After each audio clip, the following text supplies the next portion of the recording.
Fua mai ai whangunga le lei sa moa le atunu pele le nei tai au. Ia le ali iwa tātou wheiloa i le fia malona file mu. Ai wha wheiloa i ma whatalo whaatu i le suafa manu malo o lo tātou ali whaola o Iesu Keriso. Ai o maia te o tātou tāpua i atu i le tua.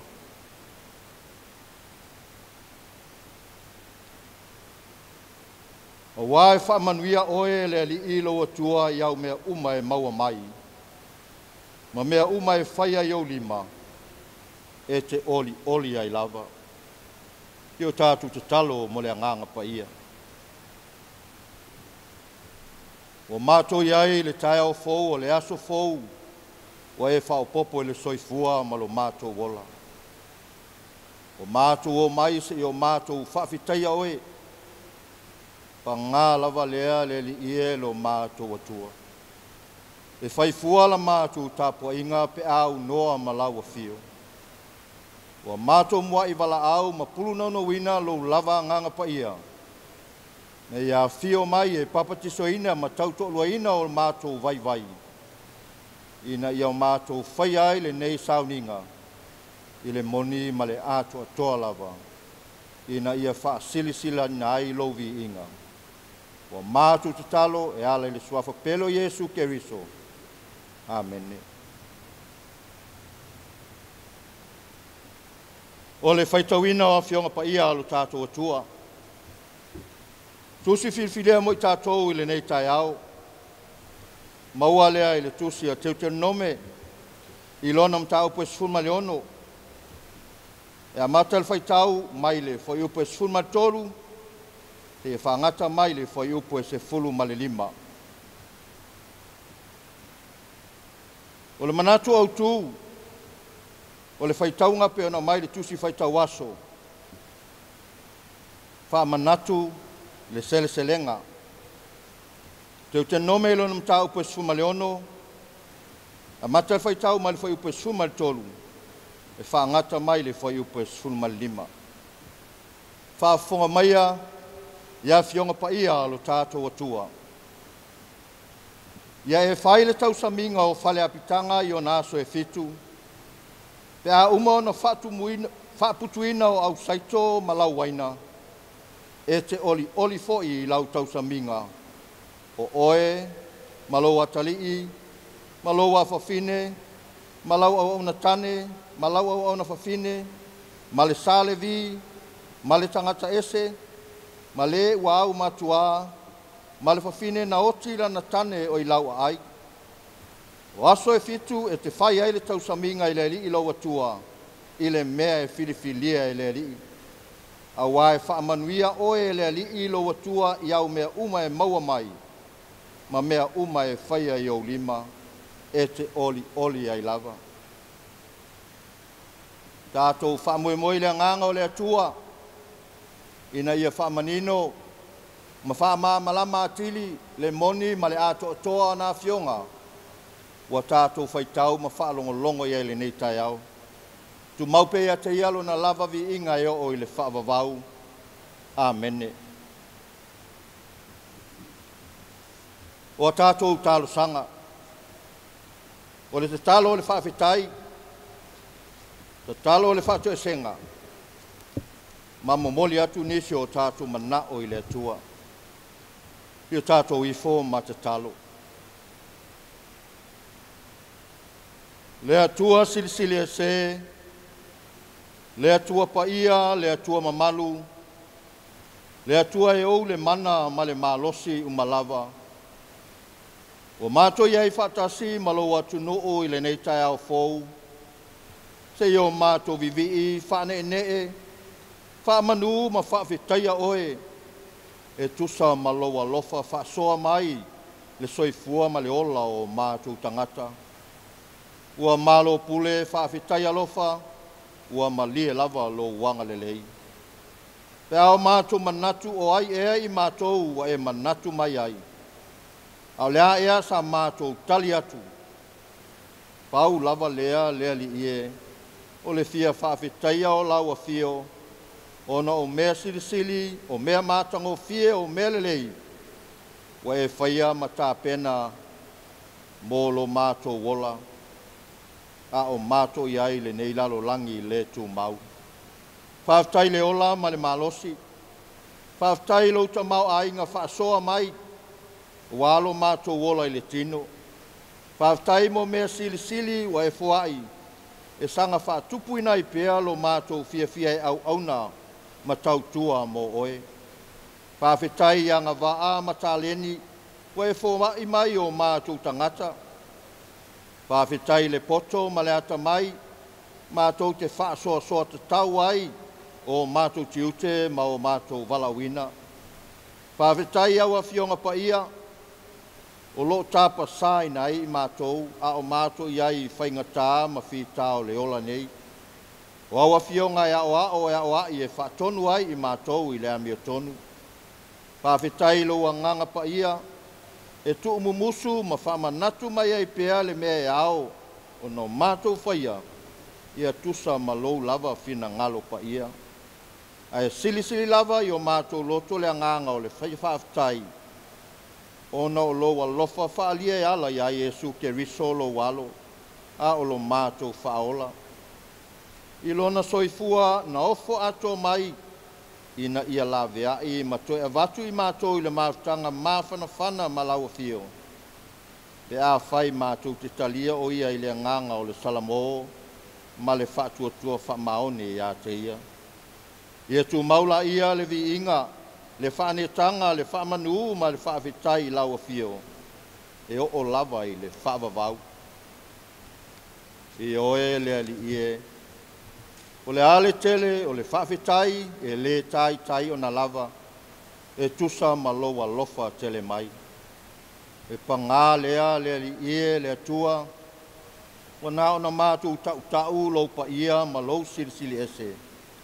Ai ua le tusa ma o mātou inga maanga e whaalia pea i o mātou o langa.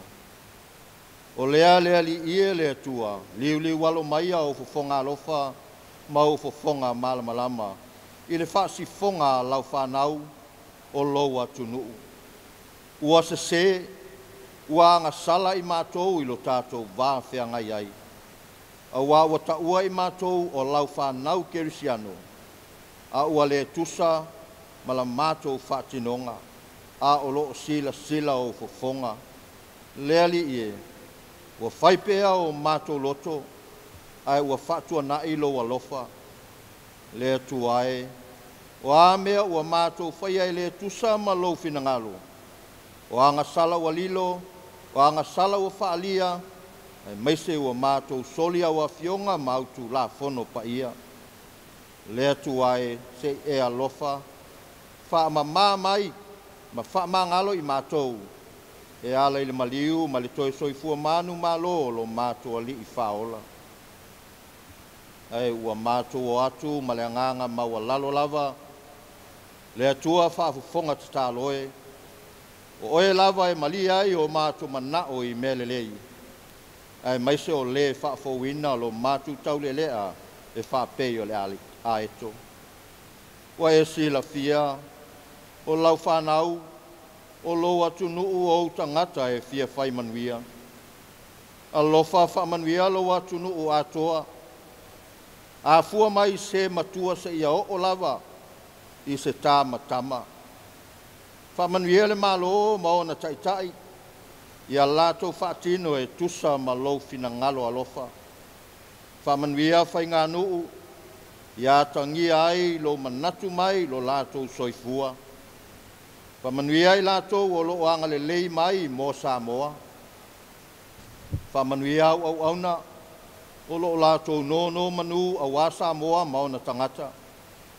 Whamanuia e fia maua lau sosoani i whale mai ma fale pui pui, wha moe moe lo mana e vave ai o na whafuisia le malosi, ma sala mo ai I mea le anga. Wha manuia whanau o le lumana I o ainga nuu le malo le atu nuu ma le ekalesia.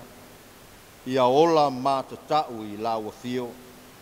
Wha maise lo anganga I e o whanoa noa o lau wala au pa ia. Wha manuia le nei ana leo a wale taulongolongo pui ali o lo finangalo. Se taimi o mātou whaalongo I lo finangalo feta lai oe ai o mātou whaalolongo malmanino o le alo finangalo mo I mātou. O le nāla mātou tatalo, matatalo lilo I le loto le tangata lava ia, ofo whaatasi atu, ina I e whaia iai lo finangalo, ai aua o lo mātou whaatau anau.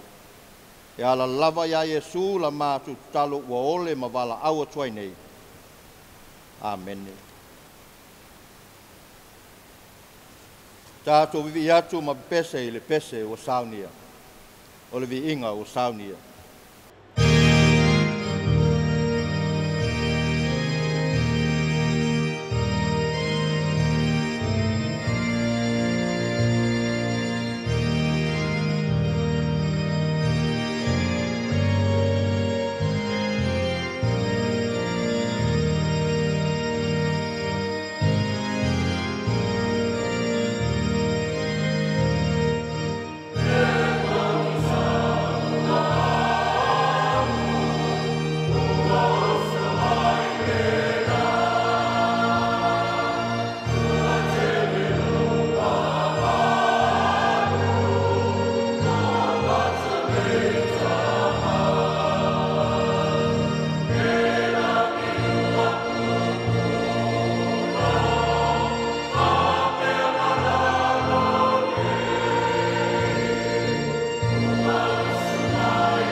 O le launga I le suafa mamalu o le atua tolu tasu paia, le tamā, le alo, ma le anganga sā. Amene. E fia whaongaina pēa le manatu au tū e pēi ana o mai le tusi whaitau aso o le aso. Ua whapea mai. Whaamanatu le seleselenga. Whaamanatu le seleselenga. Celebrate the harvest. Ai ua tau mawhai e whaafsotai atu I le vaenga muli muli o le whai upo e se fulu ma le lima o le palakalafa na sa I o tātou whaitauina. Ma o te toe whaitauina e whapea.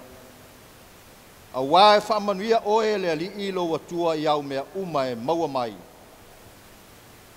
Ma mea uma e whaia I o lima e te oli ai lava. o sina tau whaapula ina o upu a vea nei ma manatu au tū. Whaamanatu ma sele-selenga. O whaamanatu le vaengal ngangana o se upu ngalue po o le veape. O lona winga o le whailonga ina. Taulongolongo, ti mai. Toe whai atu, toe whailo. O se mea na tupu, na tino mua. Ai ua matua mo mo'o ma whananau lava. Ina ia toe tupu ma tupu pea. O whaamanatu e la ei e ta ui ma mawhato tonga ai se whaamoemoe. E mawaa a noa mao popo ma loto tele ai mo se mata upu fua ina. E lasi ma mano vavau o si o tātou atunuu. E atangia mai ai whaamanatu ma whaailonga ina.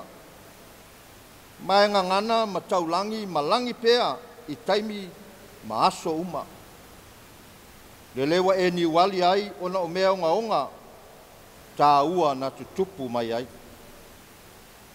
A whai tātou te mawhau I a whaamanatu po whailonga ina I te tonu a inga. E whai ma whaataita inga nisi nei. Whaamanatu aso soifua o talanga teu. O mea tā ua ma mea whaapitoa na tutupu. E whape nā fo'i si o tātou atunuu, malo tātou malo. Wa tāanga tasi aso whaamanatu, e pei o nei, le tausanga fou, aso maliu, aso sao tina, sisi ngā fua po o le tūtoa tasi, aso sao tamā le teu ila, loto tamaiti ma le kerisi masi. O le kalena masani lea sa moe tausanga te itasi, e whaamanatu pea lava pea. E whapena fo'i e kalesia. E whaamanatu fo'i o lātou tali tonunga, ma lātou aso whaapitoa. Ai aise a e whaamanatu ai. Wā fo'i e tāua. E au ngā, e toe whawhangu.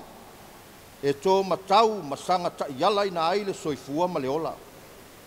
Ai maise o mea sili o na lelei, e manuia e tau leleia, ma wha e ai nai. Pai mai o sele-selenga, ua tino fuafuanga sa lupe ma tofa.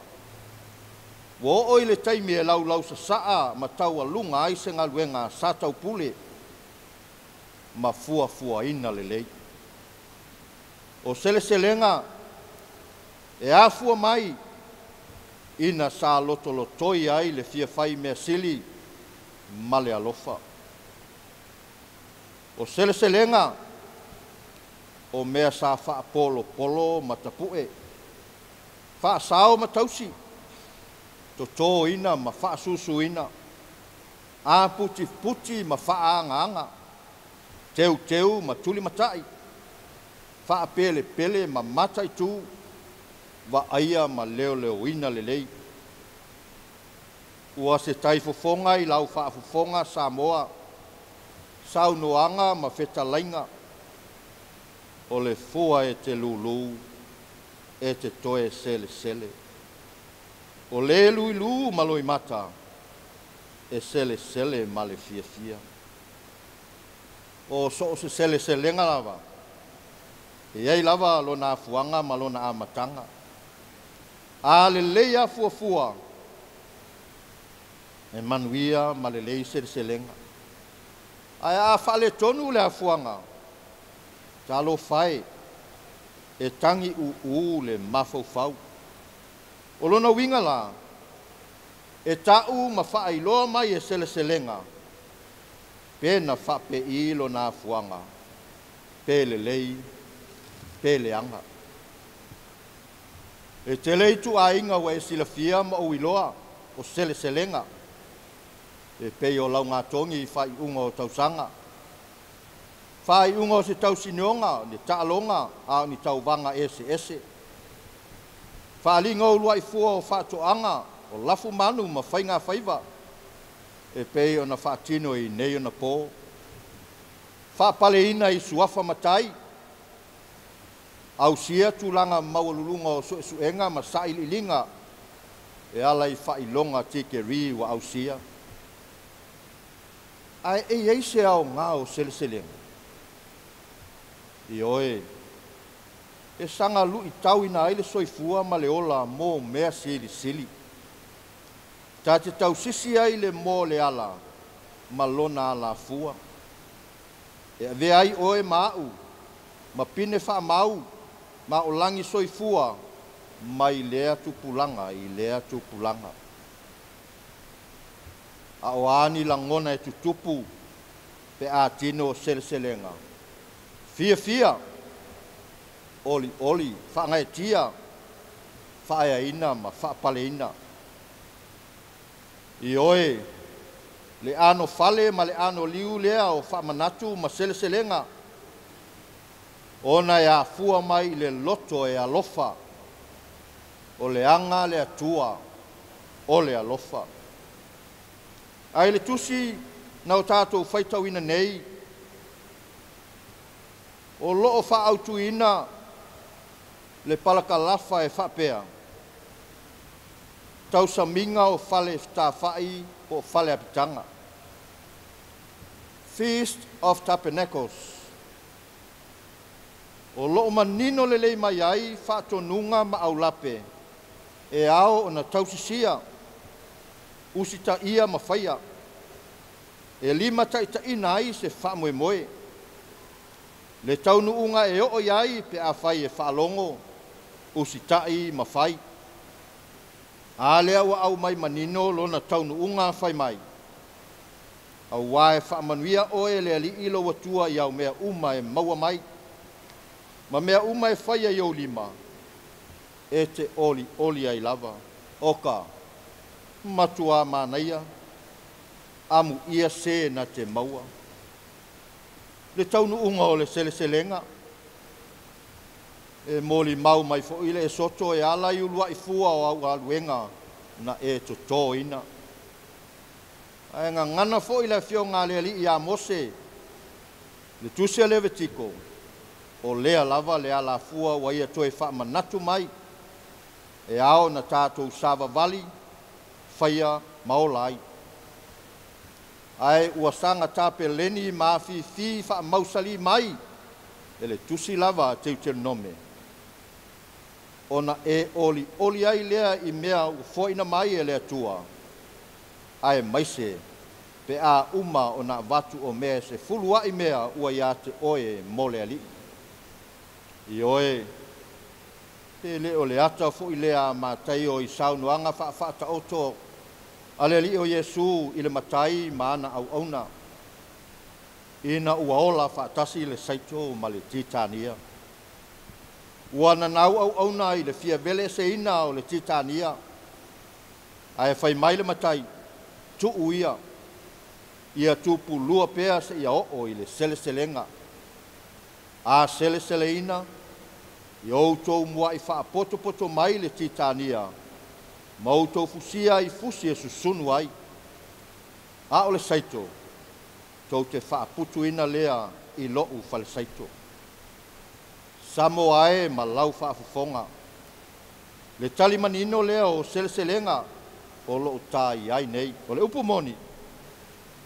E tupu pea matangi vale le soifua ma le ola. E lulu ina ai lo tasa ili atu I le lii malana wha o la tanga. Sila sila ane. Talo sia. Ia tā apo ina le saito. Ai aua lava le titania. Awa ua uma o na tuumata manga lo na taunu unga. Saito, manuia, titania, malaia. Ai a le seleselenga na saunia. Matapena mai e le atua mo oe mau ma le lalo langi atoa. E ala ia Yesu Keriso. Le seleselenga o seleselenga. Na wha polo polo. Ona o le tangata ua pa ma manu ma lo ai le anga sala. Lea na ia alanga ai. Lo utama ai. a e fina ngalo ai au lava ni faia lo loto a o lou fina ngalo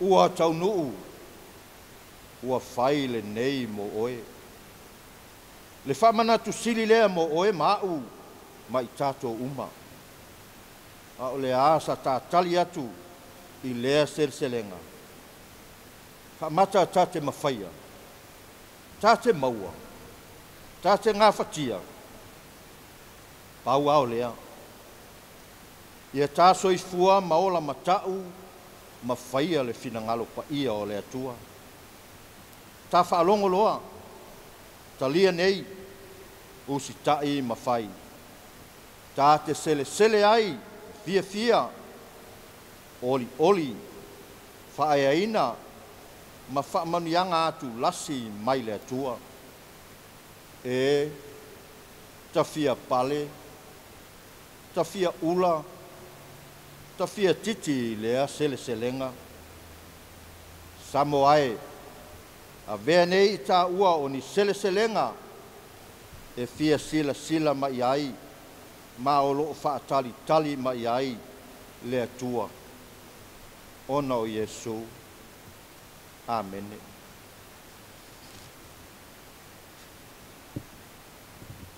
O le tatalo o whamanuia. A o le file mu malmanuia o lau o fio le atua le tamā.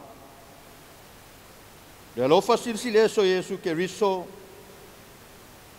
Le maafutanga whai pea ma oea nganga pa ia. Ia i lunga leo i mato umanei. O lou atu nuu le lalo langi atoa ma lau fofoanga. E a mata atu nei. E o i le whaavavau lava. Amen.